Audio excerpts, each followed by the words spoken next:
ഈ നാറ്റോ പറഞ്ഞിരിക്കുന്നു റഷ്യക്ക് പിന്തുണ കൊടുത്താൽ, ഇനി പിന്തുണ നൽകിയാൽ നിങ്ങളെ വിലക്കും എന്ന് നാറ്റോ പറഞ്ഞിരിക്കും. ചൈനയോടാണ് പറഞ്ഞിരിക്കുന്നത്. നാറ്റോ അല്ല പറയാതെ രക്ഷയില്ലല്ലോ. കാരണം അവിടെ നടക്കുന്നത് ഉക്രൈനിൽ നടക്കുന്ന യുദ്ധം റഷ്യയും നാറ്റോയും തമ്മിലുള്ള യുദ്ധമാണ്.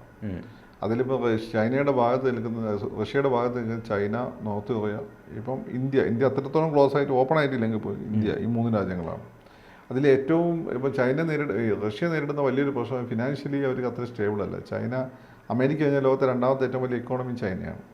അപ്പോൾ ചൈനയാണ് ആ അർത്ഥത്തിൽ വളരെ പ്രധാനപ്പെട്ട സപ്പോർട്ട് ബേസ് എന്ന് വെച്ചാൽ ചൈനയാണ്. മാത്രമല്ല പല റഷ്യൻ പ്രൊഡ്യൂസും മാർക്കറ്റ് ചെയ്യുന്നത് ചൈന വഴിയാണ്. ഇപ്പം റഷ്യക്ക് പല ഉപരോധങ്ങളും നേരിടുന്നുണ്ട്. റഷ്യക്ക് നേരിട്ട് വലുത് എക്സ്പോർട്ട് ചെയ്യാൻ പറ്റാത്ത അവസ്ഥയുണ്ട് യൂറോപ്യൻ യൂണിയനിലേക്ക് മറ്റും. അത് ചെയ്യുന്നത് ചൈന വഴിയാണ്. അപ്പം ഈ യുദ്ധം ബേസിക്കലി നാറ്റോക്കെതിരെയുള്ള യുദ്ധമായതുകൊണ്ട് നാറ്റോ അങ്ങനെ നിലപാട് എടുക്കാനേ നാറ്റോയ്ക്ക് പറ്റുള്ളൂ. പക്ഷേ എത്രത്തോളം ഇംപ്ലിമെൻ്റ് ചെയ്യാൻ പറ്റും എന്നുള്ള വലിയ ചോദ്യമാണ്. ഇതിനകത്ത് മറ്റൊരു കാര്യം കൂടെ പറയുന്നത്, അങ്ങനെ നാറ്റോയെ ഇടപിടിയിച്ചത് ഇങ്ങനെ പറയുന്നത് ഇപ്പം മോദിയുടെ ഒരു നയതന്ത്രമുണ്ട് എന്ന് ഒരു വാർത്ത വരുന്നത്. മോദി അതിനകത്ത്, കാരണം മോദിയുടെ ചില സന്ദർശനങ്ങളും ഒക്കെ, മോദി റഷ്യയിലല്ലേ പോയി, മറ്റേ ഇവിടെ പോയല്ലോ, ഓസ്ട്രേലിയയിൽ പോയി യുദ്ധത്തിനെതിരെ യുദ്ധം പാടില്ല എന്നൊക്കെ പറഞ്ഞ് ഒരേ സമയം 2 നിലപാട് എടുക്കാൻ പറ്റും. അതിപ്പോൾ അമേരിക്ക പറഞ്ഞിട്ടുണ്ട്, നിങ്ങൾക്ക് ഒരേ സമയം എല്ലാവരുടെയും ഒരുപാട് അത്രമാത്രം ഗെയിം കളിക്കുക. ഇത് മനസ്സിലാക്കാതിരിക്കാൻ ആളുകൾ മണ്ടം പറയുന്നല്ലോ. എസ്പെഷ്യലി ഡിപ്ലോമാറ്റ്സും രാഷ്ട്രതന്ത്രജ്ഞന്മാരും സ്റ്റേറ്റ്സ്മാൻമാരും ഒന്നും മണ്ടന്മാരല്ലല്ലോ. ഒന്നെങ്കിൽ റഷ്യയുടെ കൂടെ നിൽക്കാം, അമേരിക്കയായിട്ട് നല്ല ബന്ധം നിലനിർത്തിക്കൊണ്ടു പോകാം. അല്ല ഒരേ സമയം റഷ്യയെ പോയി, ഇപ്പോഴത്തെ സാഹചര്യം റഷ്യനെ പോയി കെട്ടിപ്പിടിക്കാന്ന് വെച്ചാൽ അതിൻ്റെ അർത്ഥം എന്ന് വെച്ചാൽ വി ആർ വിത്ത് യു എന്നുള്ള മെസ്സേജാണ്, വെരി സ്ട്രോങ് മെസ്സേജാണ്. അതിപ്പം നെതന്യാഹുവിനെ പോയി കെട്ടിപ്പിടിച്ചാലും അതേ മെസ്സേജ് തന്നെയാണ്. എന്നിട്ട് ഞങ്ങൾ യുദ്ധത്തിനെതിരാന്ന്, ഹമാസിനെതിരെയുള്ള യുദ്ധത്തിനെതിരാന്ന് പറഞ്ഞാൽ ആളുകൾ വിശ്വസിക്കില്ല. ഓസ്ട്രിയയിൽ പോയെന്ന് വിചാരിച്ചിട്ട് ആളുകൾ മാറും, അതൊന്നുമില്ല. ഓസ്ട്രിയയിൽ പോയെന്ന് വിചാരിച്ച ആളുകൾ ഈ വിഷയം മാറി ചിന്തിക്കുന്നില്ല. പക്ഷേ ഓസ്ട്രിയയിൽ പോയിട്ട് ഒരു പ്രസ്ഥാനം എടുത്താണ് റഷ്യ ഉടനെ യുദ്ധം നിർത്തണം എന്നൊക്കെ പറഞ്ഞ പ്രസ്ഥാനം നടത്തിയാൽ അത് മനസ്സിലാക്കും. അതല്ലാതെ വെറുതെ റഷ്യയിൽ സന്ദർശനം നടത്തി എന്നുള്ളത് കൊണ്ട്, ഓസ്ട്രിയയിലെ സന്ദർശനം നടത്തി എന്നുള്ളത് മാത്രമല്ല, അല്ല റഷ്യയിൽ പോയതായിരുന്നു. റഷ്യയിൽ പോയിട്ട് വളരെ പ്രധാനപ്പെട്ട ഗുഡ് വിൽ ജസ്റ്ററാണ് റഷ്യക്ക് കൊടുത്തത്. അത് അമേരിക്കയെ സംബന്ധിച്ച് വളരെ ആൻറ്റഗണൈസിങ് ആണ്. അവർ ഭയങ്കര ആയിട്ട് അവർ അത് ഹ്യൂമിലിയേറ്റഡ് ആണെന്ന് തോന്നുന്നു ആ ഒരു കാര്യത്തിൽ. കാരണം ഇന്ത്യനെ അവർ വളരെ ക്ലോസ് ആയിട്ട് ആയിട്ട്, എസ്പെഷ്യലി അണ്ടർ ഇയാൾ നമ്മുടെ ഭ്രാന്തനുണ്ടല്ലോ ട്രംപിൻ്റെ അണ്ടറിൽ കണ്ടുകൊണ്ടിരുന്നതാണ്. ബൈഡൻ അത്രത്തോളം അല്ല, പക്ഷേ എങ്കിൽ പോലും ഇന്ത്യയെ തള്ളിക്കളയാൻ ബൈഡന് പറ്റുക. വലിയ എക്കണോമിയാണ്, വലിയ മാർക്കറ്റാണ്. ചൈനേനെക്കാട്ടും അവർക്ക് ആക്സസബിൾ ആയിട്ടുള്ള മാർക്കറ്റാണ് ഇന്ത്യൻ മാർക്കറ്റ്. അപ്പം ആ ഒരു സാഹചര്യത്തിൽ ഇതൊരു നിലപാടെടുത്തിട്ട് പോകും. ഇപ്പം റഷ്യയുമായിട്ട് എടുക്കുന്ന നിലപാടൊക്കെ, ഈ നിലപാട് ഇങ്ങനെ തന്നെ പോകുന്നതിൽ പ്രശ്നമൊന്നുമില്ല.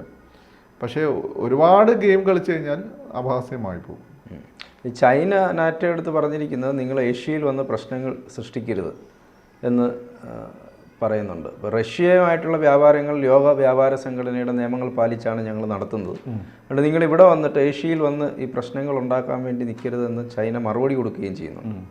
അപ്പോൾ ചൈനയെ അങ്ങനെ മറുപടി കൊടുക്കുമ്പോൾ സ്വാഭാവികമായിട്ടും നാറ്റോയ്ക്കുള്ള മറുപടി എന്നുള്ള രീതിയിൽ തന്നെ കണ്ടുപോയാൽ മതിയോ? അല്ല, ചൈന വന്നു, ചൈന മറുപടി കൊടുത്തു എന്നുള്ളതൊക്കെ ശരി തന്നെയാണ്.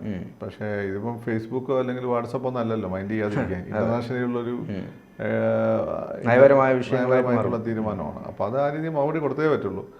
പക്ഷേ ഇപ്പം ചൈന പറഞ്ഞു കഴിഞ്ഞാൽ നാറ്റോ എന്ന് വെച്ചാൽ അമേരിക്ക എന്ന് വായിച്ചാൽ മതി. ഇറ്റ്സ് ബേസിക്കലി അമേരിക്ക അവരുടെ ഏഷ്യൻ താല്പര്യങ്ങൾ വേണ്ടെന്ന് വെക്കും. ഇല്ലല്ലോ, ഇല്ല. അവിടെ ഏറ്റവും പ്രധാനപ്പെട്ട അടുത്ത ടാർഗറ്റ് ഏഷ്യയാണ്. അത് അവർക്ക് വേണ്ടാന്ന് വെക്കാൻ പറ്റില്ല. അപ്പം ആ പറയുന്നത് അതിന് ചൈനന് മറുപടി കൊടുത്തു, അത്രയേ ഉള്ളൂ. അപ്പം ചൈന പറയുന്നത് അവർ WTOയുടെ നിയമങ്ങൾ അനുസരിച്ചുകൊണ്ടാണ് കാര്യങ്ങൾ ചെയ്യുന്നത് എന്നുള്ളതാണ്. അത് ഇവർക്ക് അറിഞ്ഞൂടായിട്ടല്ലോ. പക്ഷെ അതിൻ്റെ ഇടയ്ക്ക് ചൈന പലതും ചെയ്യുന്നുണ്ടാവും. റഷ്യൻ ഓയിലും അങ്ങനെ പല കാര്യങ്ങളും മറച്ചു വെക്കുമല്ലോ. കൊണ്ടുപോയി ഇറാൻ്റെ ഓയിലൊക്കെ ആയിട്ട് ബന്ധപ്പെട്ട് ഇന്ത്യക്ക് ഒരുപാട് ഗുണം കിട്ടിയിരുന്നു. നമ്മൾ ഇവരുമായിട്ട് ഫ്രണ്ട്ലി ആയതുകൊണ്ടേ. പക്ഷെ നമ്മൾ പൊതുവെ അങ്ങനെ ഒരു ഹോസ്റ്റൈൽ കൺട്രി അല്ലാത്തതുകൊണ്ട് അത് യൂറോപ്യൻ രാജ്യങ്ങൾ പരിധി കൂടുതലൊന്നും പ്രശ്നമാക്കില്ല. ചൈനയെ സംബന്ധിച്ചിടത്തോളം ഇപ്പോഴത്തെ സാഹചര്യത്തിൽ റഷ്യക്ക് ചൈന കൊടുക്കുന്ന സപ്പോർട്ട് കുറഞ്ഞാൽ തന്നെ റഷ്യക്ക് അത് വലിയ ക്ഷീണം ചെയ്യും. കാരണം റഷ്യ ഒരു വാർ ഇക്കോണമിയാണ്. ഇപ്പോൾ വാർ ഇക്കോണമിയുടെ ഒരു സമ്മതം ഉണ്ടാവും. മാത്രമല്ല ചൈന അവരുടെ പ്രധാനപ്പെട്ട ഒരു ബയർ കൂടിയാണ്, പാർട്ട്ണർ കൂടിയാണ്. അപ്പോൾ അതുകൊണ്ട് ചൈനയ്ക്ക് അതിൽ പിന്നോട്ടടിക്കാൻ പറ്റുമെന്ന് എനിക്ക് തോന്നുന്നില്ല. പിന്നെ ചൈനയെ പൂർണ്ണമായിട്ട് ഉപേക്ഷിച്ചുകൊണ്ട് അവർ പോകുമ്പോൾ സ്വാഭാവികമായിട്ട് അത് ഫർദർ സിറ്റുവേഷൻ ഡിറ്റോറിയേറ്റ് ചെയ്യുകയുള്ളൂ. അപ്പോൾ അത് ചൈനയും ഇവർ നമ്മുടെ ബന്ധം രൂക്ഷമാകും. അങ്ങനെ ചെറിയ സംഘർഷങ്ങൾ പോലും വലിയൊരു യുദ്ധത്തിലേക്ക് പോകും. പാകിസ്ഥാൻ ഇതിൻ്റെ ഇടയിൽ പെട്ടുപോയില്ലേ? പാകിസ്ഥാൻ ഒരു രണ്ടു കൂട്ടരുടെ ഫ്രണ്ടാണല്ലോ. ചൈനയുടെ ക്ലോസ് അലയാണ്, അതേപോലെ തന്നെ നാറ്റോയുടെ സഖ്യകക്ഷിയാണ്, അല്ലെങ്കിൽ സഖ്യകക്ഷി പോലെയാണ്. സെൻട്രോ എന്നറ്റം പറഞ്ഞൊരു ഫോഴ്സ് ഉണ്ട്, അതിൽ പാകിസ്ഥാൻ മെമ്പറായിരുന്നു. ശരി. അത് പിന്നെ സോവിയറ്റ് റഷ്യ ഇല്ലാതായത് കൂടി അത് ഇല്ലാതായിരുന്നു വാർസ ഉടമ്പടിക്കെതിരെ. ഇതിനകത്ത് നാറ്റോ പറഞ്ഞിരിക്കുന്ന മറ്റൊരു കാര്യം, സൈബർ ബഹിരാകാശം അടക്കമുള്ള മേഖലകളിൽ ഇരു രാജ്യങ്ങളും സുരക്ഷാ ഭീഷണി ഉയർത്തുന്നത്, റഷ്യയും ചൈനയും സുരക്ഷാ ഭീഷണി ഉയർത്തുന്നുണ്ട് എന്നും അവരൊരു ആരോപണം ഉന്നയിക്കുന്നുണ്ട്. ചൈനയും റഷ്യയും ഉന്നമിട്ടിട്ടാണ്. അല്ല, അതൊക്കെ ഉണ്ടാവും. സൈബർ രംഗത്ത് റഷ്യ വളരെ പവർഫുള്ളാണ്, ചൈനയിലെ ഹാക്കർമാരും വളരെ പവർഫുള്ളാണ്. അത് ഇത്തരം പ്രശ്നങ്ങളൊക്കെ ഇതിൻ്റെ നടുവിൽ വരും. ഇതൊക്കെ മുമ്പുണ്ട്, ഇത് പുതിയ കാര്യമൊന്നുമല്ല. അമേരിക്ക തന്നെ പല പെൻറ്റഗണിൻ്റെയും അതേപോലെ തന്നെ ബോയിങ്ങിൻ്റെയും ലോക്ഹീഡ് മാർട്ടിൻ്റെയൊക്കെ പല ഡാറ്റയും കോപ്പി അടിച്ചാണ് ഇവർ വിമാനങ്ങൾ തന്നെ ഉണ്ടാക്കുന്നത്. ചൈനീസ് വിമാനങ്ങൾ വെച്ചാൽ പലതും റഷ്യൻ വിമാനങ്ങൾ മാത്രമല്ല, അവരുടെ 5th ജനറേഷൻ ഫൈറ്റർ ആക്കാന്ന് വെച്ചാൽ അമേരിക്കൻ കോപ്പി അടിച്ചാണ്, അമേരിക്ക വിമാനങ്ങൾ കോപ്പി അടിച്ചതാണ്. ഇവിടെ ഹാക്കർമാർ ഇരുന്നിട്ട് പൊക്കിക്കൊണ്ടുപോയതാണ് ഡാറ്റ. ഇതൊന്നും പുതിയ കാര്യമൊന്നുമല്ല. അതുപോലെ തന്നെ ബാങ്കിങ് സിസ്റ്റത്തിൽ നുഴഞ്ഞു കയറുക, ഇതൊക്കെ ഓൾറെഡി നടക്കുന്നുണ്ട്. ഇപ്പോൾ ഒരു സാഹചര്യം വന്നപ്പോൾ അത് സർഫേസ് ചെയ്യുന്നേ ഉള്ളൂ. ഇപ്പം എന്നെയൊക്കെ പോലെ ഇൻ്റർനാഷണൽ വിഷയങ്ങൾ ശ്രദ്ധിക്കുന്ന ആളെ സംബന്ധിച്ചത് ഇതൊരു പുതിയ വിഷയമൊന്നുമല്ല, ഇത് ഓൾറെഡി നടക്കുന്ന കാര്യമാണ്. എനിക്ക് എസ്പെഷ്യലി ഡിഫൻസ് ഇക്കോണമി ഭയങ്കര താല്പര്യമുള്ള വിഷയമാണ്, ഇൻ്റർനാഷണൽ അഫയേഴ്സ്. അത് ഞാൻ പൊതുവെ ആ കാര്യങ്ങൾ ശ്രദ്ധിക്കും. ഇതൊക്കെ എനിക്കൊരു പുതിയ വിഷയമല്ല, ഇതൊക്കെ മുമ്പേ നടന്നുകൊണ്ടിരുന്നതാണ്. ഏറ്റവും ശക്തരായ ഹാക്കർമാർ ഇസ്രായേലുകാരും റഷ്യക്കാരുമാണ്. പക്ഷേ ഏറ്റവും ശല്യം ഉണ്ടാക്കുന്ന ഹാക്കർമാർ ഇവരാണ്, ചൈനക്കാരാണ്. ചൈനയാണ് അവർ ഹാക്കിങ്ങിൽ മുടുക്കാൻ. അതെ അതെ അതെ. അതിപ്പോൾ അടുത്ത കാലത്ത് തന്നെ ആയിട്ടില്ലേ, ഈ ഇന്ത്യ എന്നൊക്കെ ചൈനക്കാർ ആളുകളെ റിക്രൂട്ട് ചെയ്ത് വിയറ്റ്നാമിലൊക്കെ വെച്ചിട്ട് നമ്മളെ ജോണിൻ്റെയൊക്കെ ഡീറ്റെയിൽസ് കൊടുക്കും. എന്നിട്ട് ജോണിനെയൊക്കെ ട്രാപ്പിലാക്കി പൈസ തട്ടിയെടുക്കുന്ന പരിപാടി അടുത്ത് റിപ്പോർട്ട് ചെയ്യപ്പെട്ടില്ലേ. അപ്പം അങ്ങനെ ഒരു നെറ്റ്വർക്ക് തന്നെ അവർക്കുണ്ട്. പിന്നെ അവരുടെ മിലിറ്ററി ഗ്രേഡ് നെറ്റ്വർക്കിൻ്റെ സ്ഥിതി എന്തായിരിക്കും? അതാണ് എൻ്റെ കാര്യം. മിടുക്കരാന്ന് വെച്ചാൽ അവർക്ക് അവരുടെ കാര്യം സാധിക്കാൻ അറിയാം. അല്ലാതെ ഈ അമേരിക്കൻ ഫൈറ്റർ ജെറ്റിന്റെ ഒക്കെ മൊത്തം ഡിസൈൻ പൊക്കി എടുത്തുകൊണ്ടെന്ന് ആലോചിച്ചു. അമേരിക്കൻ ഡിസൈൻ അവർക്ക് മാറ്റിയെന്ന് കിട്ടും. മൊത്തം അവന്മാരെ അടിച്ചുകൊണ്ടുപോയി, സൈറ്റ് അടിച്ചുകൊണ്ടുപോയി. ഈ നാറ്റോയുടെ ഈ ഭീഷണി, അല്ലെങ്കിൽ നാറ്റോ ഇങ്ങനെ പറയുമ്പോൾ നിങ്ങളെ ഞങ്ങൾ വിലക്കും എന്ന് ചൈനയോട് പറയാണ്, റഷ്യയുമായിട്ട് നിങ്ങൾ സൗഹൃദം തുടർന്നാൽ, റഷ്യക്ക് പിന്തുണ കൊടുത്താൽ, അതായത് ഈ യുക്രൈൻ യുദ്ധത്തിൻ്റെ ചൈനയാണ് റഷ്യക്ക് എല്ലാ പിന്തുണയും കൊടുക്കുന്നത് എന്നുള്ളതാണ്. അപ്പോൾ അങ്ങനെ ചൈനയെ വിലക്കും എന്ന് പറഞ്ഞാൽ ഉടനെ ചൈനയെ വിലക്കുമോ അവർ? അങ്ങനെ പെട്ടെന്ന് വിലക്കാനും പറ്റില്ല. അങ്ങനെ വിലക്കിയ ഒരുപാട് കാര്യങ്ങളുണ്ട്. ഇവരുടെ ഇക്കോണമിയൊക്കെ പരസ്പരം വളരെ അധികം ഇന്റർ റിലേറ്റഡ് ആണ്. അതായത് അതിൻ്റെ റിപ്ലിക്കേഷൻസ് ഗ്ലോബലി ആയിരിക്കും. ഇപ്പം തന്നെ യൂറോപ്പ് അമേരിക്ക വലിയ സാമ്പത്തിക പ്രതിസന്ധി കടന്നു പോവുക. സലീം കുമാർ വന്നിട്ട് എന്ത് ചെയ്യണമെന്ന് ആലോചിച്ചുകൊണ്ട് നിൽക്കുകയാണ് ഒബാമ എന്ന് പറയുന്നുണ്ട്, സലീം കുമാർ. അതേ അവസ്ഥയിൽ കൂടെ കടന്നു പോവുക. ആ സമയത്ത് അപ്പോൾ അന്ന് യുക്രൈൻ യുദ്ധം ഒരു ഘടകമാണ്. ആ സമയത്ത് അതിൻ്റെ മുമ്പ് 2008 സബ്പ്രൈം ക്രൈസിസ് ലോകം ഇതുവരെ കരകയറിയിട്ടില്ല. കുറച്ചെങ്കിലും ഒരു കരകയറിക്കുന്ന രാജ്യം ഇന്ത്യയും ചൈനയൊക്കെയാണ്. ചൈനീസ് ഇക്കണോമി ആണെങ്കിലും ഡൂം ചെയ്യുന്നൊരവസ്ഥയാണ്. 2028 അവിടെ ഇക്കോണമി ഡൂം ചെയ്യേണ്ടതായിരുന്നു 2018 അവരുടെ തന്നെ പ്രൊഡിക്ഷൻ അനുസരിച്ചിട്ട്. പക്ഷേ അന്ന് കോവിഡ് വന്നുകൊണ്ട് അവർ രക്ഷപ്പെട്ടു. അത് മറികടക്കാൻ വേണ്ടിയിട്ടാണോ കോവിഡ് ഉണ്ടാക്കിയെന്ന് വരെ സംശയിക്കണോ? കാരണം ഇൻ്റർനാഷണൽ ഗ്ലോബൽ ഇക്കോണമി പിന്നോട്ടടിച്ചു കഴിഞ്ഞാൽ ഇവരുടെ ഇക്കോണമി പിന്നോട്ടടിച്ചാലും പ്രശ്നമില്ല. മാത്രമല്ല കോവിഡ് സമയത്ത് ആവശ്യമായിട്ടുള്ള എന്താണ് മെഡിക്കൽ എക്യുപ്മെൻറ്റ്സ് ഒക്കെ ഇവരാണ് ആദ്യമേ ഓൾറെഡി അത് മാനുഫാക്ചർ ചെയ്ത് വേൾഡ് മാർക്കറ്റിൽ എത്തിച്ചവരാണ് ചൈന. കോവിഡ് വരുന്നതിന് മുമ്പ് തന്നെ എത്തിച്ചോ? അല്ല, അവിടെ ഓൾറെഡി വന്നിരുന്നല്ലോ. അപ്പോൾ അതുകൊണ്ട് ഓൾറെഡി അവർ തുടങ്ങി വെച്ചിരുന്നു.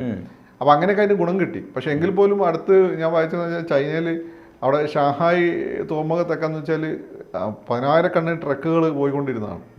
ഇപ്പോൾ 1000 ട്രക്കുകളായി കുറഞ്ഞു എങ്കിൽ പോലും. പക്ഷേ ഈ കോവിഡ് വന്നില്ലേ അവരുടെ അവസ്ഥ ഇതിനും കഷ്ടമായി പോയിരുന്നു. കാരണം അവരുടെ എക്കണോമിസ്റ്റുകൾ തന്നെ പറയുന്നത് 2018 ചൈനീസ് മോഡൽ അതിൻ്റെ പീക്കിലെത്തി പിന്നെ റിസഷൻ എന്നാണ് പറയുന്നത്. ആ റിസഷൻ ഇല്ലാതെ പോയത് ഇതുകൊണ്ടാണ്.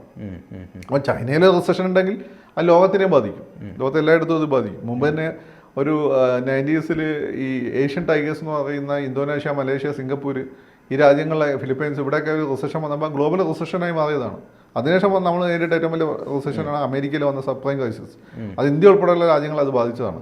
അതൊന്നും ഇവർ ഈ പറയുന്ന നയതന്ത്ര രംഗത്തുള്ള ആളുകൾ ചില സമയത്ത് പറയുന്ന പോലെ അത്ര എളുപ്പമല്ല വിഷയങ്ങളൊന്നും. പെട്ടെന്ന് ഒരു ദിവസം കൊണ്ട് തീർക്കാൻ പറ്റിയതല്ല. It's a global village. അപ്പോൾ രാജ്യങ്ങളെല്ലാം തന്നെ പരസ്പരം കണക്റ്റഡുമാണ്. ഐസൊലേറ്റഡ് ആയിട്ടുള്ള നോർത്ത് കൊറിയ പോലുള്ള ഇക്കോണമി അല്ല ചൈനയുടെ ഇക്കോണമി, ലോകമായിട്ട് കണക്റ്റഡ് ആണ്. അപ്പോൾ അത് അത്ര എളുപ്പമൊന്നുമല്ല. പക്ഷേ ഇത്തരം ചില പരസ്യമായ ശാസനകൾ വരുമ്പോൾ കുറച്ച് സൂക്ഷിക്കാൻ സാധ്യതയുണ്ട്, അത്രയേ ഉള്ളൂ. കൂടുതൽ വാർത്തകളും വിശേഷങ്ങളും നിങ്ങളിലേക്ക് എത്താൻ ABC മലയാളം സബ്സ്ക്രൈബ് ചെയ്യുക, ബെൽ ബട്ടണും അമർത്തുക.